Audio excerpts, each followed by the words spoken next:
और ब्रह्म ज्ञानी की अवस्था तो बहुत ऊंची होती है। भागवत में आता है भीलों का कोई राजा था, उसके संतान नहीं थी और उनके तांत्रिक गुरु ने कहा कि नर बलि दी जाए तो भद्रकाली प्रसन्न होगी, किसी नर के रक्त से स्नान कराया जाए भद्रकाली की प्रतिमा को, तो भद्रकाली प्रसन्न होगी और आपको पुत्र की प्राप्ति हो जाएगी।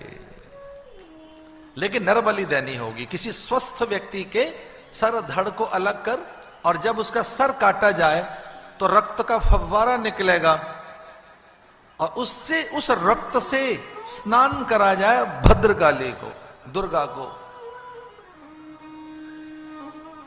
आपको पुत्र की प्राप्ति होगी। तो भीलों के राजा ने कहा कि कोई स्वस्थ सुंदर सुडौल सहज व्यक्ति पकड़ लाइए। कोई और मिला नहीं, गुरुजी मिल गए। गुरुजी मस्त थे, पकड़ थे। कुछ लोग ऐसे होते हैं मस्त राम मस्ती में, आग लगे चाहे बस्ती में मस्त राम होते हैं ना कुछ तो अपने आप में।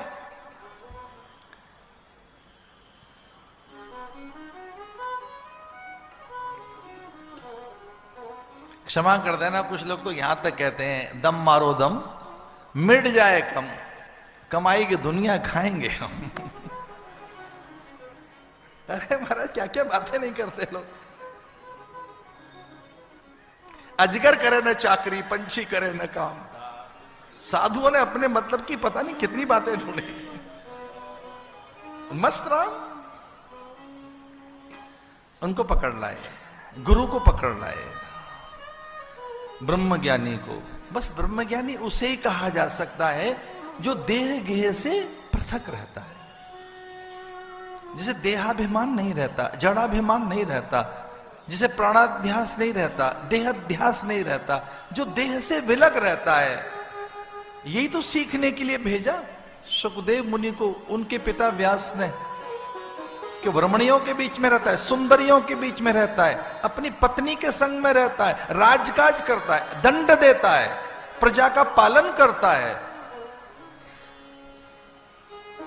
वाणिज्य व्यापार और उनकी सब बातें मालूम है। सीमाओं के विस्तार के लिए या उसकी सुरक्षा के लिए सैनिक सजग रहते हैं। वो राजा है, रानियां हैं, रमणियां हैं, वहां सुंदरियां हैं, दासियां हैं, नृत्य होता है, मत चारों नीतियां हैं। जरा एक बार सीख कर तो इसके बाद भी वो विदेह है, इसके बाद भी देह में नहीं रहता। वो इतना सब करने पर भी वो देह में रहकर भी विदेह है। यही तो सीखने जा। एक है समाधि कि हम तो अकेले हैं, एकाकी हैं, कौन पूछता है। अब जंगल में गिरिकंदराओं में हिमपत्तिकाओं में बैठकर समाधि लगा रहे हैं, बड़ी बात है। लेकिन भैया सबके बीच में रहकर समाधि लगाओ, कोलाहल में, भीड़ में, और आपको चीजें न छुएं, वो आपको आकर्षित न करें। भोग पदार्थ हो आपके आसपास, आप अघा गए हों, सपने में भी वो चीजें आपको न छुएं। तो एक है ब्रह्म ज्ञान की अवस्था जब देह गए आपको छूती नहीं। और जड़ भरत की ऐसी स्थिति थी। भीलों के वे अनुचर गए और पकड़ लाए साधु को, वध स्तंभ पर खड़ा कर दिया। उन्हें मालूम नहीं था करेंगे क्या मेरा, बल्कि प्रसन्न है कि मेरी कुछ चीजें काम आ रही हैं। क्या मेरी देह इनके काम आ सकती है? ये शरीर, ये तो साधन है, हवा पानी मिट्टी इसमें और है क्या? व्योम नीर धूल आग बयार, कुछ सांसों का सिलसिला है, कुछ चीजें पच रही हैं, मैं इसमें रहता हूं। इसी बात से तो भगवान शंकराचार्य का शरीर बचाया गया था। कामरूप अमरूप की जब देह में राजा गए, क्योंकि भारती ने कह दिया था कि तेने मेरा पति तो हरा दिया है, मुझे हरा कर देखा। भगवान शंकराचार्य ने मंडन मिश्र को हरा दिया शास्त्रार्थ में, और उसकी पत्नी कहने लगी नहीं नहीं हम दोनों एक हैं, मेरा पति हारा है, अभी मैं नहीं हारी हूं, मेरे प्रश्नों का उत्तर दे। और भगवान शंकराचार्य से वो काम संबंधी बातें करने लगी कि रति के समय क्या अनुभव होता है, रति का जो एक आनंद है वो क्या है। भगवान शंकराचार्य देह गेह से उठे हुए वो बता सकते थे कि जो सारी भोग वांछाएं, सारे भोगों का एक ही अनुभव है, वो ऐसा बताना ही चाह रहे थे कि रुक गए कि ये स्त्री है और मैं ब्रह्मचारी हूं। और उससे समय लिया उन्होंने कि मैं कुछ दिनों के बाद आऊंगा, तेरे प्रश्न का उत्तर दूंगा। और प्रतीक्षा करते रहे कोई मरे तो उसकी देह में मैं घुसूं, पर काया प्रवेश करूं। एक राजा की देह में घुस गए, मरता हुआ राजा। कुछ विलाप कर रही है रानियां, राजा अमरू की पत्नियां और सेवक मंत्री, पूरी प्रजा कि राजा मर गया। पर अचानक ही राजा जी गया, आंखें खुल गई। राजा के तो प्राण लौट आए, प्रसन्नता। पर चुपके चुपके मंत्री, अमात्य, सचिव, सेवक, रथी, अथिरथी, गुप्तचर और रानियां परस्पर चर्चा करती हैं कि जब से राजा के प्राण ठहरे, फिर से जीवित हुआ, बड़ा सभ्य दिखता है, शिष्ट दिखता है, भगवान जैसा दिखता है हमारा राजा। इसकी दृष्टि तो देखो, इसका स्वभाव तो देखो, हमारा राजा तो भगवान जैसा दिखता है। वहां देह पड़ी है उनकी, और शिष्य उस देह की रक्षा कर रहे थे, क्योंकि वो जानते थे कि देह तो और कितनी धारण की जा सकती है। ये ब्रह्मज्ञानी की अवस्था बताई मैंने आपको। और बहुत एकांत में जब रानी ने राजा को देखा, अपने राजा को, तो साष्टांग प्रणाम करते हुए, और वो कहने लगी कि राजन ऐसा कभी नहीं हुआ, मेरा मन करता है आप बैठे रहें, मैं आपकी प्रदक्षिणा करते रहूं, मैं आपका पूजन करते रहूं, मैं आपका स्तवन करते रहूं, मैं निरंतर आपका केवल ध्यान करते रहूं। आप वो राजा नहीं हैं, आप तो भगवान हैं। चूंकि आपके देह में से कुछ और गंध आती है, आपकी दृष्टि में बड़ी पवित्रता है, लगता है ईश्वर आपकी आंखों में से झांकता है। जब मैं देखती हूं आपकी उंगलियों से तो नदियों की शीतलता मिलती है, आपकी समूची देह गंध और आपका जो ये प्रभा मंडल है, इसमें देव बसते हैं। अपना शरीर छोड़कर फिर गए वो अपनी देह में, और भारती के सामने जाकर खड़े हुए और कहने लगे, भारती कुछ पूछना है? बोली नहीं नहीं, जो देह बदल सकता है, देह में से निकलकर फिर देह में जा सकता है, उससे प्रश्न नहीं करूंगी। मैं हार गई, आप जीत गए, मैं हार गई। जो देह से आर पार जा सके, जिसके लिए देह कुछ नहीं है। मैं यहां से समाधि में देख रही थी कि आपने उस स्त्री को छुआ नहीं, रानी को।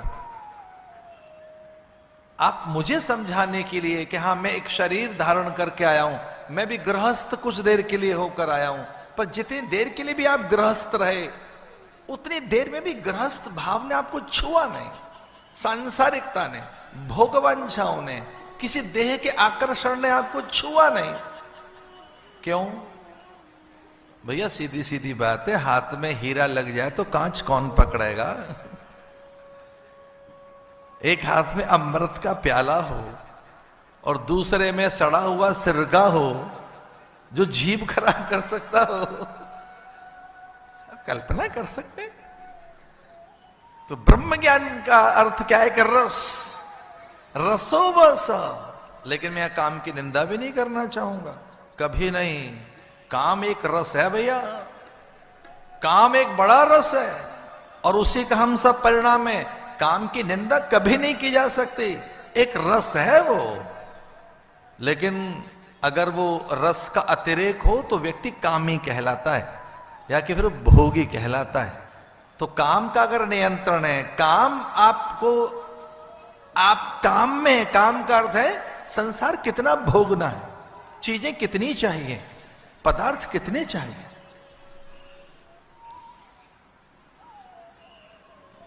खड़ग लेकर दौड़े तांत्रिक के शिष्य कि ये शांत होकर खड़ा है, निर्द्वंद होकर खड़ा है, निर्भय होकर खड़ा है, निर्भ्रांत होकर खड़ा है, निशंक होकर खड़ा है। एक दिन मैं कहीं लिख रहा था, किसी को पत्र, बहुत पुराना पत्र है वो, और उसने मेरे पत्र की गोपनीयता भंग कर दी। दुनिया भर के लोगों को पढ़ा दिया उसने वो पत्र कि हमारे गुरुजी ने ये चिट्ठी लिखी है मुझे। तो मुझसे पूछ रहा था कि भक्ति ज्ञान का अर्थ क्या है। तो मैंने लिखा कि भक्ति हो या ज्ञान हो, भक्ति के आ जाने के बाद या ज्ञान के आ जाने के बाद निर्भयता, निर्द्वंदता, निश्चिंतता, निर्भरता, निशंकता आ जाती है। फिर कोई भय नहीं रहता, भार नहीं रहता, शंका नहीं रहती, द्वंद्व नहीं रहते, और आनंदितता, आनंद ही आनंद है। प्रभु प्यारे से जिसका संबंध है उसे हर क्षण आनंद ही आनंद है। वध स्तंभ पर खड़ा कर दिया, खड़ग लेकर दौड़े कि अब इसके रक्त से देवी को प्रसन्न करेंगे। ब्रह्मज्ञानी के जानते नहीं थे वो ब्रह्मज्ञानी है, और जैसे ही तलवार लेकर उनके सर पर चलाना ही चाहते थे कि सहसा पत्थर की प्रतिमा में से भद्रकाली निकली, खड़ग हाथ में से लेकर, और उन सब दुष्टों के मुंडों पर प्रहार करने लगे और उनके मुंडों से गेंद की तरह से खेलने लगे, उन्हीं के रक्त से स्नान करने लगे। और ब्रह्मज्ञानी की उस आनंद की अवस्था को देखकर मुस्कुराती हुई चली गई। भद्रकाली ने कहा, सचमुच तू ब्रह्मज्ञानी है, न तो उस समय परेशान था और न विचलित है। मैं इतने सर धड़लग कर रही हूं तब भी तुझे कोई भय नहीं हुआ। तो जिसे जरा सी भी विचलन न हो, जो संसार की किसी बात से व्याकुल न हो, उसे ब्रह्मज्ञानी कहते हैं। और यही उपदेश उन्होंने अपने शिष्य को दिया। तुलसी